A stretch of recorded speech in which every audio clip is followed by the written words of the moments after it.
Yeah, it's a lot of fun because, as you said, there's so many things going on at the same time. Habits, the consumption habits has changed so much. If I think about myself when I was a kid, the only access that I have to sport was live games on Saturdays on TV, and then the news in Spain. On the news, you have like a sports section of 5 minutes, and you have one program on Mondays that was talking about what happened on the weekend. And if I put all the watch hours that I was dedicated to sports, I would be maybe at 3 hours per week. Yeah. At the top. If I think about a kid today or a sport fan today, you consume the content from the players. You consume the content from the teams. You consume the content posted by the league. You consume live games. Maybe we're looking at 3 hours per day of sports consumption. At least. And that's not to mention your group text with your friends. Like, it's the transfer window right now. People are scrolling through Fabrizio's tweets every second just to get a sense of what's happening next. The other thing we didn't talk about is the creator economy too. Not only are athletes creators, as you've mentioned, but now you have this whole new world of influencers that in many instances are more popular than the athletes themselves. Yeah. I went to Wembley Stadium several months back for the Sidemen match. So it was this influencer charity game. Yeah. Jake Paul, Kai Cenat, I Show Speed, some of the biggest names, Mr. Beast, the biggest names in creator. They packed out Wembley Stadium, 90,000 strong. After the match, kids were lining up just to take pictures and to get autographs. They were emotional about it. That's the way we were about our favorite athletes when we grew up. The fandom has really shifted, not completely, but the fandom has evolved in a way that, yes, you love Mbappe and you love LeBron James and whoever your favorite athletes are, but you also love your Kai Cenats and your I Show Speeds and your Jake and Logan Pauls.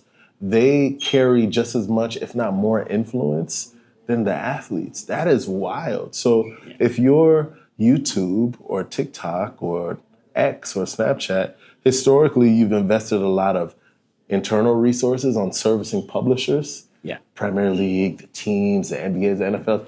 That shit has shifted. Now they're like, wait a minute, creators. How many creators can we onboard? How many tools can we create for the creators to spend more time on our platform? That's where the watch time is. We were talking a few moments ago about somebody who sold a YouTube channel for hundreds of millions of dollars that was really built off of creator watch content. That is insane. And if you're a traditional rights holder or publisher, how do you think about that? And how does that impact your business? I mean, bro, all this stuff is crazy that we're thinking about. The debate can go on forever. And one of the biggest opportunities that I think the sport industry has is on athlete and relying more on distributing content through athletes as content creators. That's right. The problem we have today with athletes is that because we're living still in the traditional model, there are a lot of limitations around the quantity of content that athletes can post on social. And if you want to be a successful content creator, you need to be feeding the beast. Right. You need to be creating content 24/7. It's a full-time job.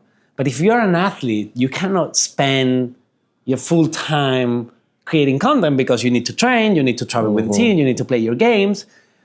So you have this paradox where athletes are huge, but they cannot be content creators. But on the other side, you have thousands of hours of content that is sitting on a hard drive with the right holder that is not being used or monetized in the right way.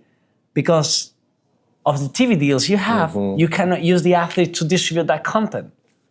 And to sprinkle in another point of contention, athletes understand their influence a lot more now. They understand that they are platforms, they are brands.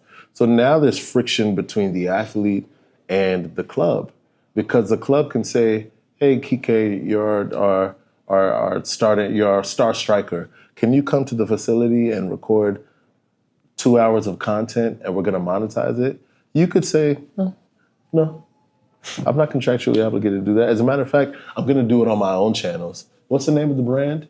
you can work with the brand by yourself. Yeah. You don't have to do it with the team, right? So I think teams are also struggling to find ways to incentivize their athletes to lean in, co-create content with them. One of the things that I do feel like in this era of athlete empowerment, which I love, is that sometimes the athletes forget that there is still a significant amount of impact and importance in the structure, the infrastructure that exists with the team. Yeah. If you're an athlete and you do collab posts with Real Madrid or whoever you play for, that actually builds your platform too. It elevates your platform. So you benefit from using the resources and the weight of the team, and you can still use that to brand build on the side. So there's been a real interesting friction that we're seeing with athletes and their clubs as well. And you might not be at the same club forever, right? So teams are also trying to understand how much they should invest in athletes' brands, because you can leave just as quick as you get there. So it's fascinating, but you're right. I do think there's a significant opportunity to understand what the new construct is, as opposed to leveraging the models of yesterday to try to force fit it into today. They don't work anymore.